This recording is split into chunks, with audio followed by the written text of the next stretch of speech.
City stormwater requires a stormwater permit prior to any soil disturbance. And 10, improvements shall be completed and right-of-way shall be dedicated to the public and accepted by the City of Hot Springs for maintenance.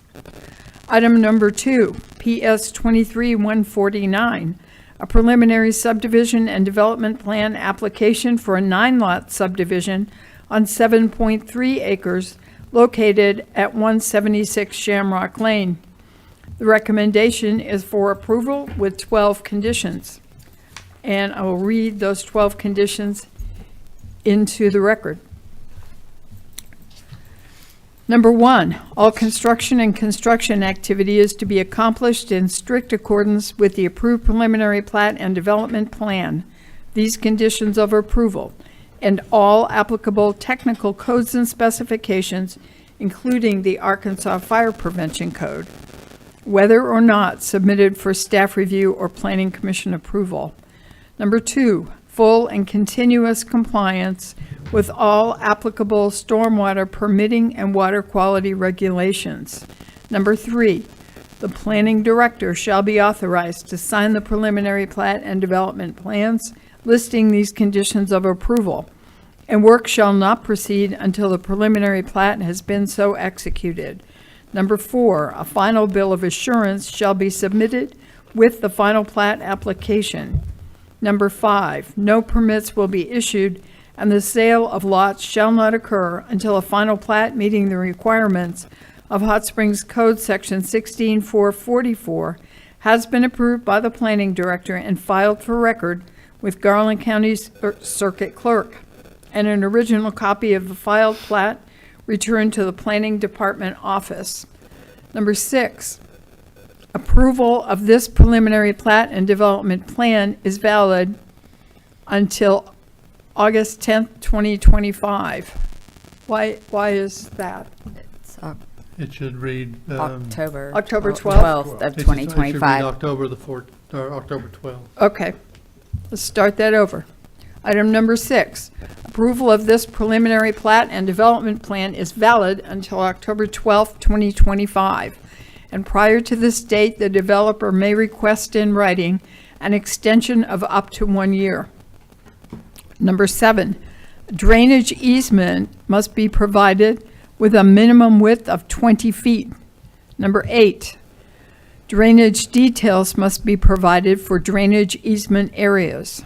Number 9, slopes must be stabilized at 2-to-1. Number 10, pre and post drainage calculations must be provided. Number 11, modified Proctor curve for fill materials must be provided. And number 12, conveyance calculations must be provided. That concludes the consent agenda items.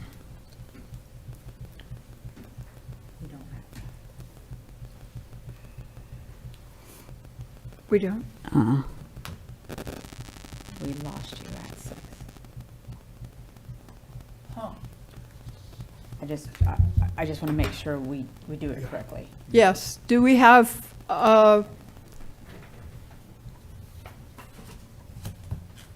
Maybe a different. could I consult with you, Mr. Stouter, please?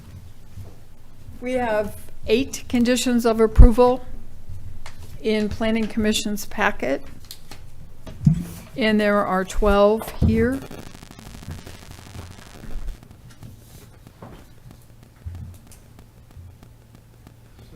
Somehow Six. the final 4 conditions must have got left off of this. Yeah, I bet. somehow.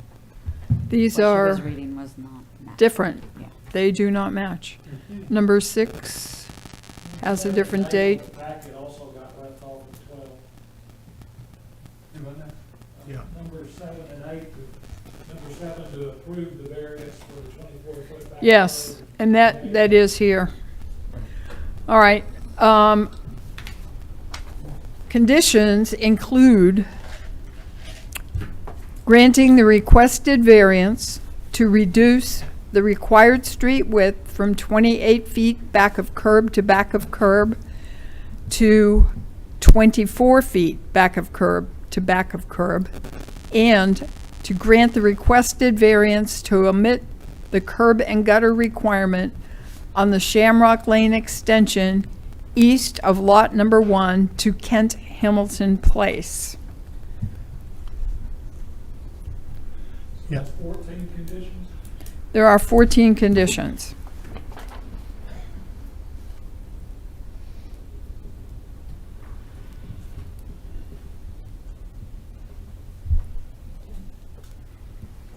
Are those the conditions that you were expecting? Yes. Yes, and those are all fine. Okay, all right. So we read them into record, so that still applies. There are now 14, Okay. and we have read all into the record. Perfect. Okay, thank you for pointing that out. All right, Mr. Starter, please, I would like you to call the roll on the motion to approve the consent agenda as it was read into the record. Erickson, Approve. Stafford. Approve. Lamond, Approve. Davis, Approve. Walker. Approve. Val, Approve. Hobby. Approve, thank you very much.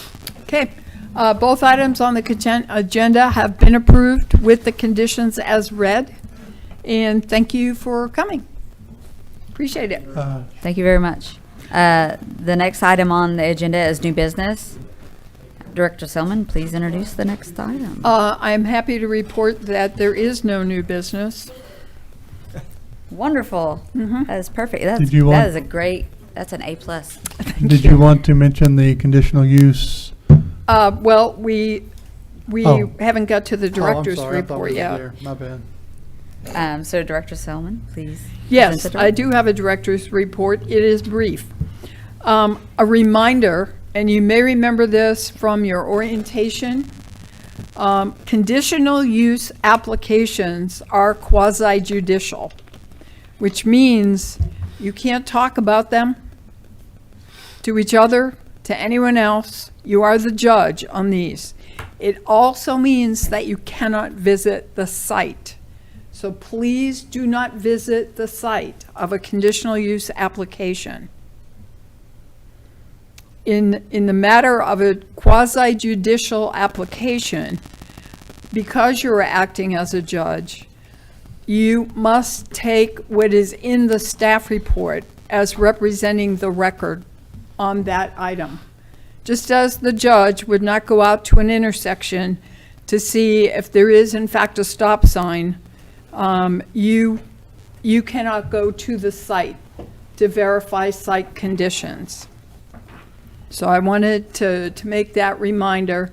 Planning Commissioner Ramick always made a point of saying when it's conditional use, you have the cone of silence. And so the cone of silence means that you are confined to what is in the staff report and what you hear in this hearing when you make your decision.